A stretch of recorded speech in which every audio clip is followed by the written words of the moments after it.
दोस्तों नमस्ते। मैं आज आपको राजनीति के कुछ पहलू बताने जा रहा हूं जिससे आपके मन में आए विचारों के जवाब, सवालों के जवाब अपने आप आपको मिल जाएंगे। आजकल महाराष्ट्र की राजनीति में जो भी कुछ हो रहा है उससे हम सब के मन में, आपके मन में, मेरे मन में एक सवाल आ रहा है, क्या राजनीति ऐसे ही होती है? क्या किसी विचार के प्रति निष्ठा, क्या किसी पार्टी के प्रति निष्ठा होती ही नहीं है? आज अगर कुछ लाभ होता है तो उसके लिए कुछ भी कर देना, क्या इसी को राजनीति कहा जाता है? महाराष्ट्र में जो भी कुछ हो रहा है, शिवसेना के विधायकों ने बगावत कर दी है शिवसेना के खिलाफ ही।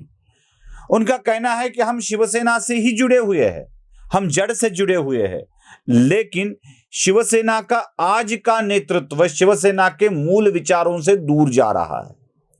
शिवसेना की असली विचारधारा हिंदुत्व है और उसी के ऊपर शिवसेना को काम करना चाहिए। उद्धव ठाकरे पर यह आरोप लगाया जा रहा है, आरोप भी नहीं कहेंगे उसको, उद्धव ठाकरे को यह समझाया जा रहा है कि उद्धव जी, आपकी शिवसेना वो वाली शिवसेना नहीं है जो बाला साहब ठाकरे ने शिवसेना की स्थापना की थी। ऐसे कई उदाहरण है दोस्तों कि बाला साहब ने कह दिया था कि अगर मेरे शिवसेना का कांग्रेसीकरण होता है तो मैं शिवसेना को खत्म कर दूंगा, बंद कर दूंगा मेरी दुकान। ये खुद बाला साहब ने कहा था। लेकिन आज बाला साहब की शिवसेना ही कांग्रेस और एनसीपी के खेमे में जाके बैठ गई है। अब इस विषय पर जब हम बात करते हैं, जब इन बागियों की बात करते हैं तो इन बागियों पर इल्जाम लगाया जाता है। कहा जाता है कि एकनाथ शिंदे खुद के राजनीतिक फायदे के लिए यह सब कुछ कर रहे हैं। शिवसेना के खेमे से, एनसीपी के खेमे से यह बताने की कोशिश हो रही है कि एकनाथ शिंदे गलत है।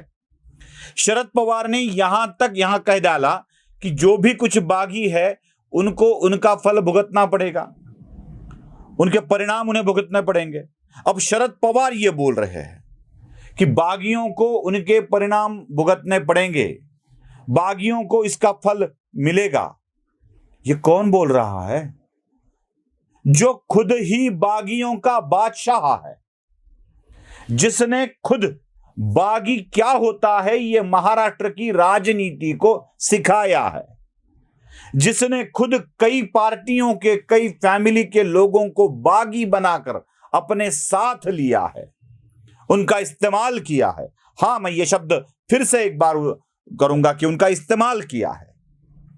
कौन कौन है बागी जो शरद पवार ने इस्तेमाल किए हैं और शरद पवार ने ही कितनी बार यह बगावत की है, यह जरा ठीक से समझना होगा दोस्तों।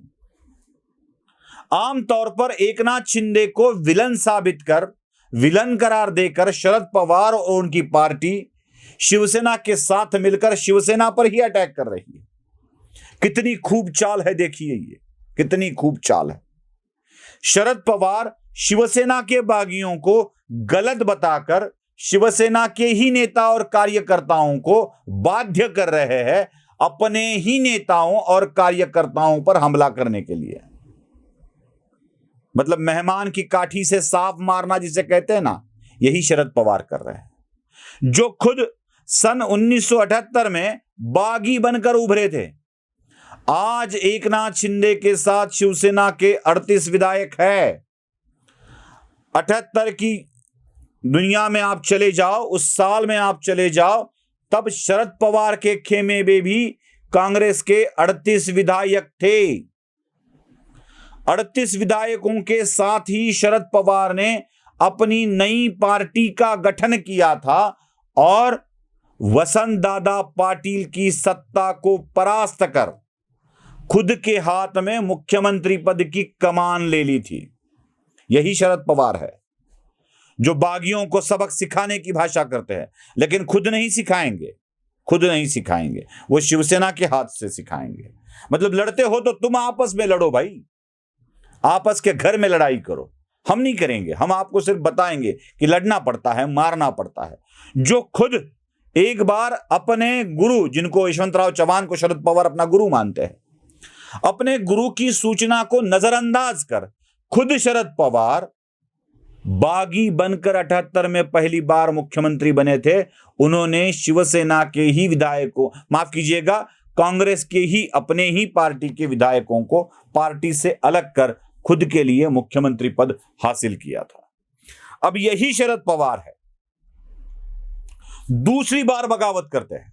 मतलब पहली बार बगावत करते हैं, सत्ता हथिया लेते हैं पहली बार, फिर सत्ता जब निकल जाती है, मैं आपको उसका भी जिक्र करूंगा। इंदिरा गांधी ने ही शरद पवार की सरकार को बर्खास्त किया था, बिना किसी कारण के बर्खास्त किया था।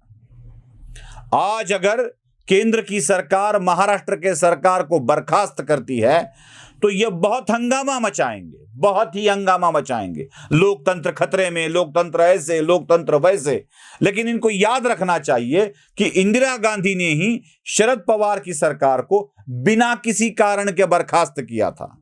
इनको याद रखना चाहिए कि राजस्थान की सरकार, गुजरात की सरकार, मध्य प्रदेश की सरकार जब भारतीय जनता पार्टी ठीक थी तो इन सरकारों को भी केंद्र की सरकार ने बिना किसी कारण के बर्खास्त किया था।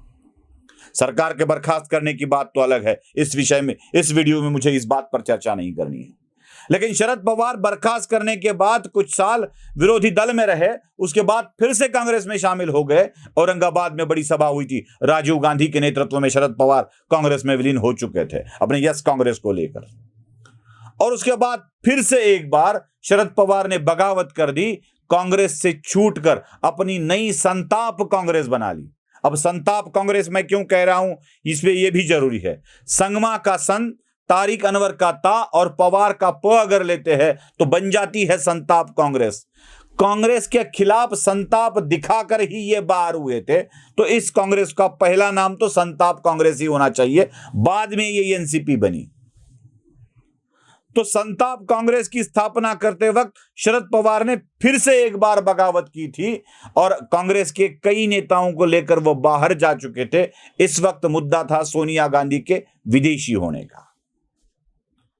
अब महाराष्ट्र की सत्ता में जब शामिल होने की बात आई, जब केंद्र की सत्ता में शामिल होने की बात आई, तो फिर से एक बार 1-2 महीने में ही पार्टी के गठन के बाद शरद पवार कांग्रेस को जाकर मिले। 2-2 बार जिंदगी में बगावत करने वाला ये आदमी बोलता है कि बागियों को सजा मिलेगी, बागियों को इसका फल भुगतना पड़ेगा। कौन सा मुंह लेकर शरद पवार बोल रहे हैं कि बागियों ने यह अच्छा नहीं किया है? आपने खुद ही तो 2 बार बगावत की थी। चलो यह बात छोड़ दीजिए, शिवसेना के साथ बगावत करने वालों को इससे पहले शरद पवार ने क्या किया था, जरा यह भी तो देखना पड़ेगा। मैं आपको बता दूं कि छगन भुजबल ने 1991 में जब शिवसेना को छोड़ने का फैसला किया था तो इसी शरद पवार ने छगन भुजबल को अपने विधायकों के साथ अपने संग कर लिया था। उसी छगन भुजबल को शरद पवार ने अपने साथ कर लिया, एमएलए बना दिया, एमएलसी बना दिया, एमएलए बना दिया, मिनिस्टर बना दिया, यहां तक कि डिप्टी चीफ मिनिस्टर के पद तक भी वो छगन भुजबल को लेके गए थे। इन्हीं छगन भुजबल के हाथों बाड़ा साहब को गिरफ्तार करने की कोशिश भी शरद पवार ने ही की थी, इन्हीं छगन भुजबल के हाथों।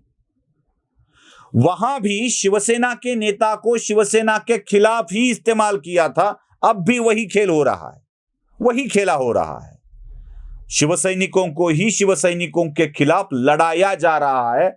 आज वो अपने ही नेता के कार्यालय को ध्वस्त कर रहे हैं, अपने ही नेताओं को धमकी दे रहे हैं, अपने ही नेताओं को मारने की बात कर रहे हैं, अपने ही पार्टी के पोस्टर पर अपने ही नेता के फोटो पर कालिक पोत रहे हैं।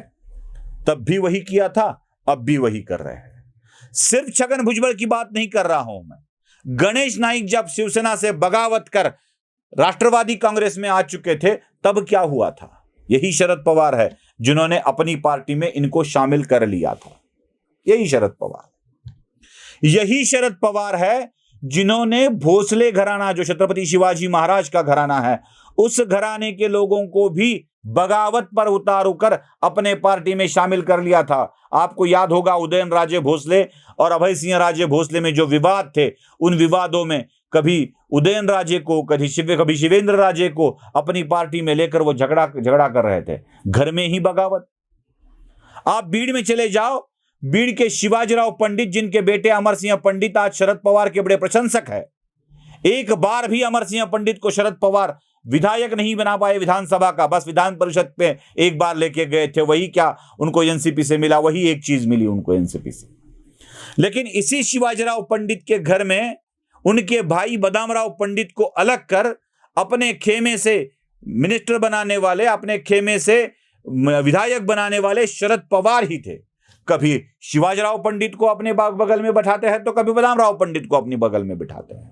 यही किया है शरद पवार ने, घर में बगावत करने पर मजबूर कर दिया है। गोपीनाथ मुंडे के घर को किसने फोड़ा? गोपीनाथ मुंडे जो शरद पवार के खिलाफ मोर्चा संभाले हुए थे, यही शरद पवार है जिन्होंने गोपीनाथ मुंडे के घर में सेंध लगाकर उनके एक सदस्य को अपने साथ कर लिया। आप बगावत की बात करते हो शरद पवार जी, आप बोल रहे हो कि बगावत करने वालों को सजा मिलेगी, मिलेगी, सबको सजा मिलेगी। ये वही हुआ ना जो खुद कर रहा है वो दूसरों को बोल रहा है कि ऐसे किया नहीं करते।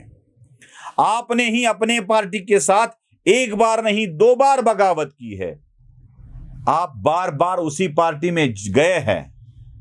इतना ही नहीं, इलेक्शन में 2014 की याद कर लीजिए, पृथ्वीराज चौहान जब मुख्यमंत्री थे तो पृथ्वीराज चौहान के सरकार का समर्थन वापस लेकर शरद पवार ने उस बार भी बगावत कर दी थी, जो ऐन इलेक्शन के मौके पर पृथ्वीराज चौहान से अपना समर्थन वापस ले लिया था और राष्ट्र राज्य में राष्ट्रपति शासन लागू हो चुका था। ये शरद पवार बातें कर रहे हैं बगावत की। शरद पवार की आज की बातों का यही अर्थ है कि बस मैं बगावतियों के खिलाफ बोलूंगा और आप ही अपने पार्टियों के खिलाफ, पार्टी के कार्यकर्ताओं के खिलाफ संघर्ष करते रहिए।